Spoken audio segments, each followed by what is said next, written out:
রকস্টারের teaser 2 এর BGM copy. কোন বিজিএমটা? No one loves me, no one loves me, no one loves me, যেটা গতকাল টিজারের ব্যাকগ্রাউন্ডে আমরা শুনতে পেলাম। তাহলে এটা কিসের কপি? তাহলে এটা কপি হচ্ছে রিকোয়েনাম ফর আ ড্রিম বলে যে হলিউড ফিল্মটা, সেটার একটা মিউজিক সেশন ছিল যার নাম লাক্স এটেনা, ওটার কপি। ওয়েট ওয়েট ওয়েট, এই পর্যন্ত দেখে যারা চলে যাবেন ভাবছেন, ভিডিওটা এই পর্যন্ত নয়। অ্যাকচুয়ালি আমি পুরো উল্টো একটা কথা বলবো।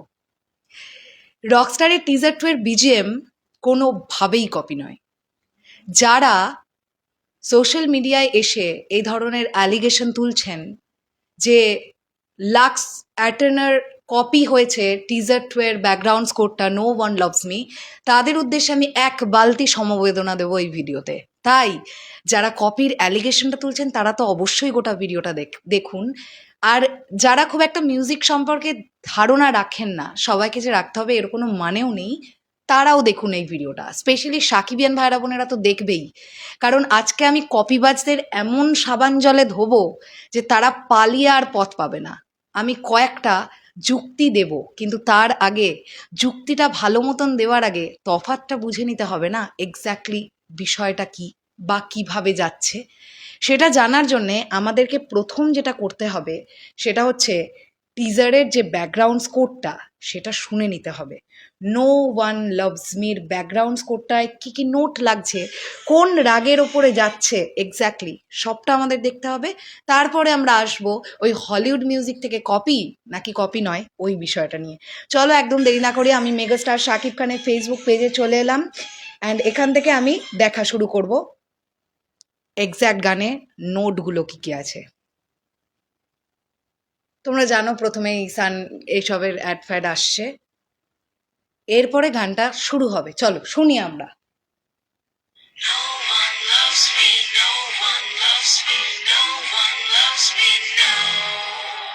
এইটুকুনি আগে কি কি নোট যাচ্ছে তার আগে বলে দিতে হবে এই গানটা, এই যে আমরা ব্যাকগ্রাউন্ড স্কোরটা শুনতে পাচ্ছি, এটা কিরওয়ানি রাগের ওপরে আধারিত। যদি আমি ক্লাসিক্যাল মিউজিক শাস্ত্রীয় সঙ্গীত হিসেবে ভাবতে যাই তাহলে এটা কিরওয়ানি রাগ, মানে দা না না না না না না না না, এটা বেসিক একটা চলন। আই এম ভেরি সরি, 3 মাস আগে আমার গলায় অপারেশন হয়েছে, দ্যাটস ওয়াই আমি এখনো ঠিক করে গান বাজনা করতে পারছি না, তো আমাকে একটু ক্ষমা মার্জনা করে দিও। তাহলে আমরা নোটগুলো কি কি পেলাম? No one loves me, no one loves me, no one loves me. স্বরগুলো কোমল গা সা শুদ্ধরে শুদ্ধনি, শুদ্ধরে শুদ্ধনি, কোমল গা সা শুদ্ধনি, এটা ফার্স্ট ফেজ। এইবার যদি আমরা শুনতে শুনতে একটু যাই, চলো তারপর সেকেন্ড ফেজটা আসবে, রাইট? আমরা সেটারও একটুখানি বিবরণ দেব।